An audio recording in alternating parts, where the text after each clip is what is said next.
ప్రేక్షకులకు నమస్కారం. ADN news TV మనదర్శి మన local channel. ADN news TV ప్రేక్షకులకు నమస్కారం. వార్తలు చదువుతుంది మీ ప్రసన్నారాం. గతంలో ఏ మీడియా డిబేట్ ముందు సంబంధిత రాజకీయ వైఎస్ఆర్ కాంగ్రెస్ పార్టీ కండవాతో కనపడని అధికార ప్రతినిధి వెంకటరెడ్డి అప్పుడు సీమరాజా మాత్రం అదే పార్టీ కండువాతో అంతర్జాతీయ పార్టీ కార్యదర్శిని అంటూ చేసిన ప్రచార మాధ్యమాలలో భాగంగా అన్న నమస్తే అన్న, ఎట్లున్నావు? బ్రహ్మాండంగా అన్న నిన్ను జనాలు అడిగే క్వశ్చన్స్ కొన్ని అడుగుతా అన్న, దానికి సమాధానం చెప్తావా? తప్పకుండా చెప్తా. ఎందుకు చెప్పనా? సరే, పోలవరం ఎందుకు పూర్తి చేయలేదన్న? అన్న సింహం సింగిల్ గా వస్తాడు. ప్రతి హోదా ఎందుకు తీసుకురాలేదు? అన్న సోనియా గాంధీతోనే ఎదిరించిన మొగోడు. 1,00,000 కోట్లు ఎందుకు అప్పులు తెచ్చారు? కాస్తో ఇస్కిస్తో. కడప స్టీల్ ప్లాంట్ ఎందుకు పూర్తి చేయలేదు? నారాసుర రక్త చరిత్ర. కుప్పంలో ఎందుకు బాడు గేట్లు తెరిచారు? పవన్ కళ్యాణ్ 3 పెళ్లిళ్ళు. రాష్ట్రంలో ఎందుకు కంపెనీలు రాలేదు? షర్మిలాను చంద్రబాబు నాయుడు అనుకుంటూ మాట్లాడిచ్చాడు. అన్న క్యాంటీన్లు ఎందుకు తీసేశారు? సార్ రాజన్న దయ్య. షర్మిల ఎందుకు మీకు వ్యతిరేకంగా ఉంది? రాజారెడ్డి దయ్య. మీరు చేసిన అభివృద్ధి ఏందన్న? వివేకం సారు ఆశీస్సులతో. మద్యపాన నిషేధం ఎందుకు చేయలేదు? సోనియా గాంధీనే ఎదిరించినాడు మొగోడు మునగోడు మా అన్న. సిపిఎస్ ఎందుకు రద్దు చేయలేదు? పులివెందల పులి బిడ్డ. పులి అంటే పులే. ముస్లింలకు వివాహానికి వైఎస్ఆర్ కానుకగా లక్షిస్తా అన్నారు కదా, ఎందుకు ఇలే? It's very lengthy question. బాబాయిని చంపిన వాళ్ళని ఎందుకు పట్టుకోలేదు? 2024లో 175 గెలుస్తాము.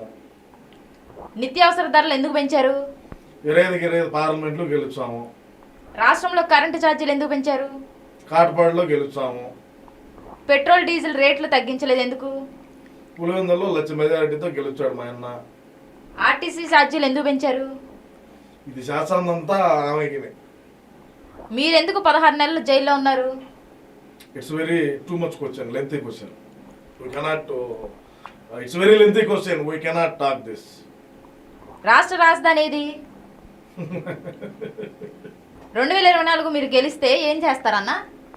అస్సాం. సంబంధిత పార్టీకి ఎంతో కొంత నష్టం కలిగింది అన్నది బహిరంగంగానే విమర్శలు వెల్లువెత్తిన నేపథ్యంలో ప్రస్తుత వేషధారణ వ్యంగ్య మాటలతో ఉన్న 2 ఒకట్ల మధ్య ఎవరికి పనికిరాని అవసరమైతే అమూల్యమైన జీరో చేర్చే ప్రయత్నంలో భాగంగా ప్రయాణం సాగించాలి. ప్రతిపక్ష నేత నాయకుడిగా శాసనసభలో వైఎస్ రాజశేఖర రెడ్డి చేసిన వ్యాఖ్యలపై అసెంబ్లీ సమావేశాల్లో దద్దరిల్లిన సందర్భాలు అనేకం. అదే పాదయాత్రలో వైఎస్ రాజశేఖర రెడ్డి దిగ్విజయం సాధించి ఉభయ ఆంధ్రప్రదేశ్ రాష్ట్ర ముఖ్యమంత్రిగా ప్రమాణం సాగిస్తే మన ఆంధ్రప్రదేశ్ వారిని తెలంగాణ రాష్ట్ర సమితి అధ్యక్షుడు కల్వకుంట్ల చంద్రశేఖరరావు చేసిన దుర్మార్గమైన ప్రచారాన్ని అసెంబ్లీ సాక్షిగా ఎండగట్టింది అప్పటి ముఖ్యమంత్రి దివంగత మహానేత వైఎస్ రాజశేఖర రెడ్డి.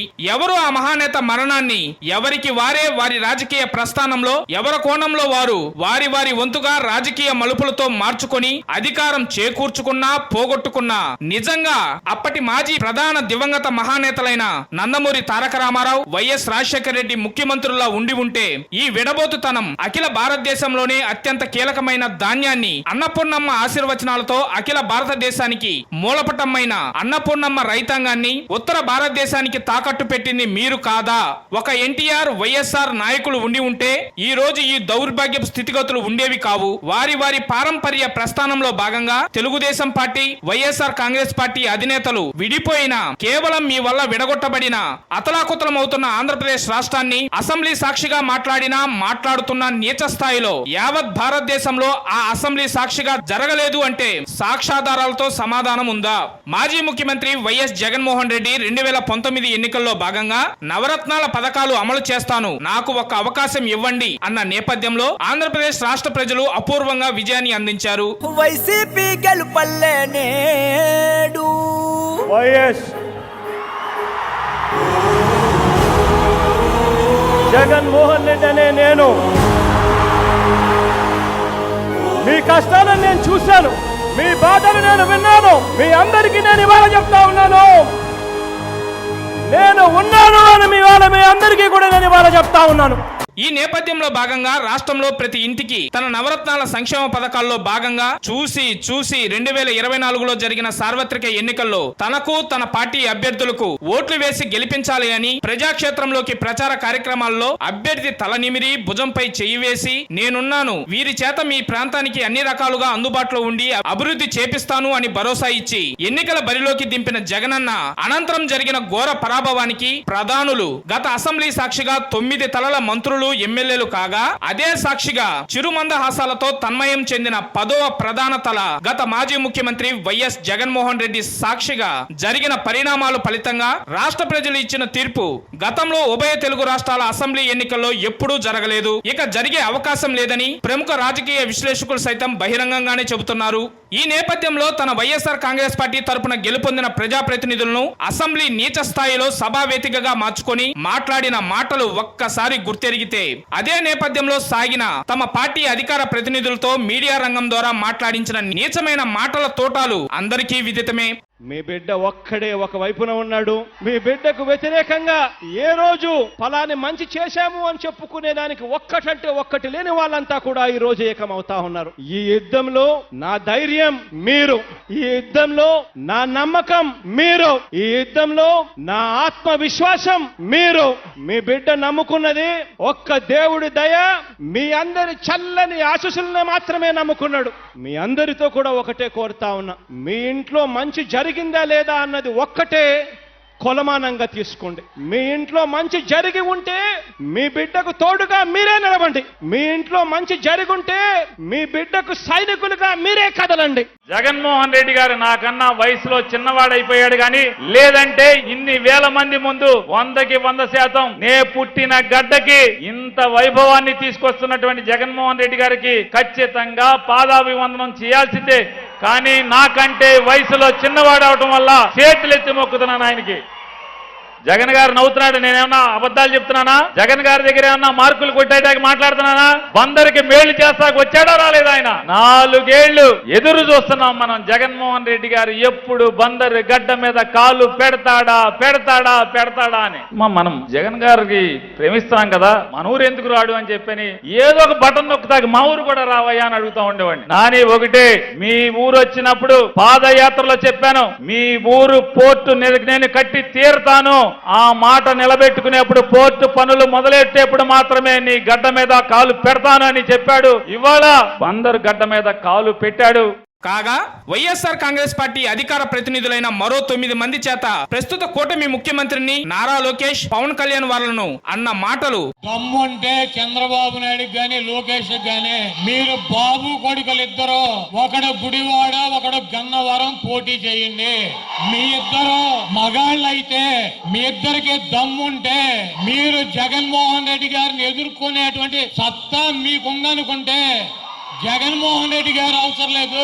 నా మీద, వంశీ మీద, గన్నవరం, గుడివాడ మీ ఇద్దరు బాబు కొడుకులు పోటీ చేయండి అని చెప్పి వాళ్ళకి సవాల్ చేస్తూ 600 106 తూర్పును ఉదయించాల్సినటువంటి సూర్యుడు పడమర ఉదయించిన ఈ గుడివాడ నియోజకవర్గం వైఎస్ఆర్ కాంగ్రెస్ పార్టీ జెండా నేను బతుకున్నంతకాలం రెపరెపలాడుతూనే ఉంటుందని చెప్పి చంద్రబాబు నాయుడికి, వాడి కొడుకు పప్పుగాడికి ఛాలెంజ్ చేస్తూ, మీరు దమ్ముంటే మగాళ్ళైతే మీ బాబు కొడుకులు ఇద్దరు గుడివాడ గన్నవరం పోటీ చేయమని చెప్పి ఛాలెంజ్ చేస్తూ సెలవు తీసుకున్నా. ప్రధానంగా వెంకటరెడ్డి ప్రతి డిబేట్ లో వ్యంగ్యంగా మాట్లాడిన మాటలు, మీకు గులంద కాబట్టి మీరు మాట్లాడుతా ఉన్నారు. మీరు అడ్డదిడ్డంగా నేను అడిగిన ప్రశ్న ఏంది, మీరు చెప్పే సమాధానం ఏది? మీకు ఎక్కువైంది కాబట్టి మీరు మాట్లాడుతా ఉన్నారు. నేను ఒక వైపు మాత్రమే, ఒక యాంగిల్ లో మాత్రమే మిమ్మల్ని ప్రశ్నించా. చంద్రబాబు గారు గొప్ప 23 మందిని మీ ఎమ్మెల్యేని తీసుకున్నారు, అయినా సరే ఆయన గొప్ప నేను అనలేదు. మీరు మీ వల్ల ఇబ్బంది పడుతున్న వాళ్ళు, మీ వల్ల రాజకీయంగా నష్టపోతున్న వాళ్ళకి ఆయన అవకాశం ఇస్తున్నారు కదా అని అడిగి, అంతవరకే. ఆ ప్రశ్నలో తప్పే ఉంది, ఆ ప్రశ్నలో తప్పే ఉంది. తప్పుందా? నేను అడిగిన ప్రశ్న వెంకటరెడ్డి గారు, నేను అడిగిన ప్రశ్నలో తప్పుందా? నేను అడిగిన ప్రశ్నలో తప్పుందా? ఆయన చేసింది కరెక్ట్, మీరు చేసింది కరెక్ట్ కాదు అని నేనంటే అది తప్పు. ఆయన చేసింది కరెక్ట్. 23 మందిని తీసుకున్నాడు, మీ పార్టీలో 23 మందిని తీసుకున్నాడు. అయినా చంద్రబాబు నాయుడు గారు గొప్ప అని నేనంటే తప్పు. మీ వల్ల ఇబ్బంది పడ్డాను వారు అవకాశం కల్పిస్తున్నారు అది ప్రశ్న. మీరే మాట్లాడేసుకోండి, మా వర్షం మీరు చెప్పండి, మీరే అందరికి సలహాలు ఇవ్వండి. మీరు ఆగాలి కదా, మీరే ఇవ్వండి సలహాలు ఇవ్వండి. మీరే ఎందుకు ఇవ్వండి తగ్గించుకోమంటే మీరే ఇవ్వండి సలహాలు ఇవ్వండి. తగ్గించుకోమంటే కోపం వచ్చింది కదా, మరి మేము మాట్లాడేటప్పుడు కూడా వినాలి కదా. విని అయిపోయినా మీరు సమాధానం చెప్పండి. మీరు మేము ఎవరికి అన్యాయం చేశాం మీరు చెప్పాం, మీకు యార్లగడ్డ గారికి అన్యాయం చేసి, యార్లగడ్డ గారికి ఓడిపోయినా కూడా ఆయనే చెప్పాడు బహిరంగ సభలో. యార్లగడ్డ గారు చెప్పారు, మీరు బహుశా చూడలేదే, మీరు బహుశా వార్తలు ఫాలో అవ్వలేదు. లేకపోతే మిమ్మల్ని విమర్శించే వాళ్ళ వార్త, వాళ్ళ స్పీచ్ మీరు వినరేమో. మీకు వినే ఓపిక ఉండదు, మీకు ఆ గుల తగ్గించుకోమని చెప్పా, మళ్ళీ చెబుతున్నా, ఆ గుల తగ్గించుకోమని చెప్పా. జనసేన గుల తగ్గించుకుంటే మీకు కూడా పద్ధతిగా ఉంటుంది.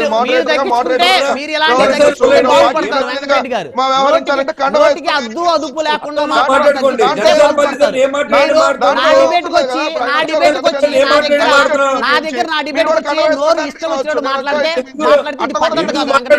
ఇది పద బూతులు పేటెంట్ రైట్ అనుకుంటే కరెక్ట్ కాదు. ఇది గుల తగ్గించుకోవడం కామన్ సెన్స్ ఉండి మాట్లాడుతున్నారా? లైవ్ డిబేట్ లో ఉన్నామన్నటువంటి కామన్ సెన్స్ ఉందా మీకు? చాలా ఓపిక లైవ్ డిబేట్ లో ఉన్నామన్న కామన్ సెన్స్ ఉందా మీకు? బూతులు మాట్లాడితే హైలైట్ అవుతాననేటువంటి పిచ్చి ప్రయాణం నుంచి బయటికి రండి. మోడరేటర్లను టార్గెట్ చేయటం, ఇష్టం వచ్చినట్టు బూతులు మాట్లాడటం, లేకపోతే బూతులు మాట్లాడించుకొని హైలైట్ అవుదాం అనుకున్నటువంటి ఆ గోల నుంచి బయటికి రండి మీరు. వెంకటరెడ్డి గారు వినండి వినయ్య బాబు విను. మోడరేటర్లను టార్గెట్ చేస్తే హైలైట్ అవుతాననేటువంటి గుల తగ్గించుకుంటే మీరు బాగుపడతారు. రైట్,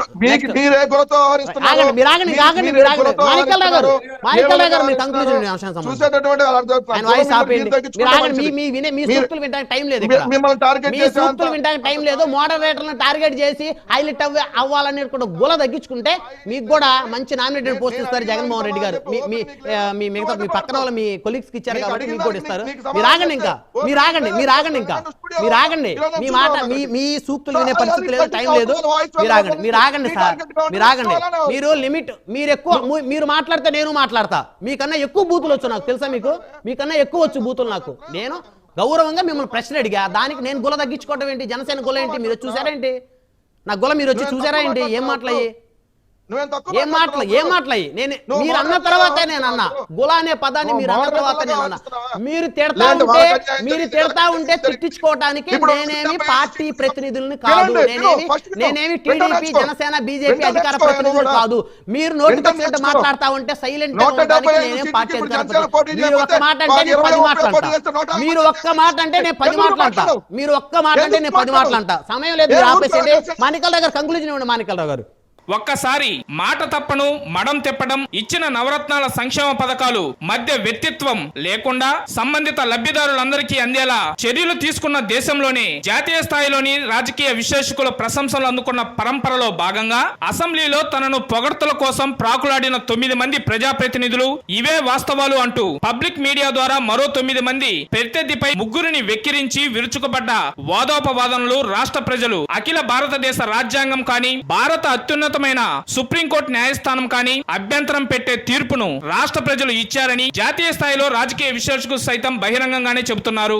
ఆధ్యాత్మిక స్థాయిలో రాజకీయ గుర్తింపు పొందిన విశ్లేషకులు కూడా వైఎస్ జగన్మోహన్ రెడ్డి ప్రవేశపెట్టిన సంక్షేమ పథకాలు నెరవేర్చడంలో చేసిన పటిష్టత్వం జాతీయ స్థాయిలో ఎవరూ చేయలేదని, 18 రోజుల పాటు మహా కురుక్షేత్ర యుద్ధంలో వైఎస్ఆర్ కాంగ్రెస్ పార్టీ సార్వభౌముడు వైఎస్ జగన్మోహన్ రెడ్డికి 2024 అదే అసెంబ్లీ సాక్షిగా జరిగిన పరాభవానికి అసెంబ్లీ సమావేశాల్లో 9 మంది మీడియాలో మాట్లాడే మాటల వల్ల కలిగిన ప్రభావం ఈ చిన్న ఓట్ల మెజార్టీతో తారుమారు చేసింది అన్న అభిప్రాయం వ్యక్తం చేస్తున్నారు. కాగా పాపం తలా పిడికుడు అన్న సామెత నేపథ్యంలో వెకిలి అహంకార ధోరణితో ఎన్నికల ముందు తదుపరి వెతికినా కనిపించని వెంకటరెడ్డి విజయవాడ వరదల్లో కొట్టుకొచ్చినట్లుగా తిరిగి అధికార ప్రతినిధిగా అరంగేట్రం చేసిన వెంకటరెడ్డి మాధ్యమాల ద్వారా మాట్లాడే మాటలు కానీ, బ్లూ మీడియా ద్వారా చేసే వారి విమర్శలు కానీ రాష్ట్ర ప్రజలకు అర్థమయ్యేటట్లు అనుసంధాన కార్యక్రమాలు అధినేత వైఎస్ జగన్మోహన్ రెడ్డి చేపట్టాలి అని సంబంధిత రాజకీయ విశ్లేషకులు సైతం సంబంధిత వివరాలతో వివరిస్తున్నారు.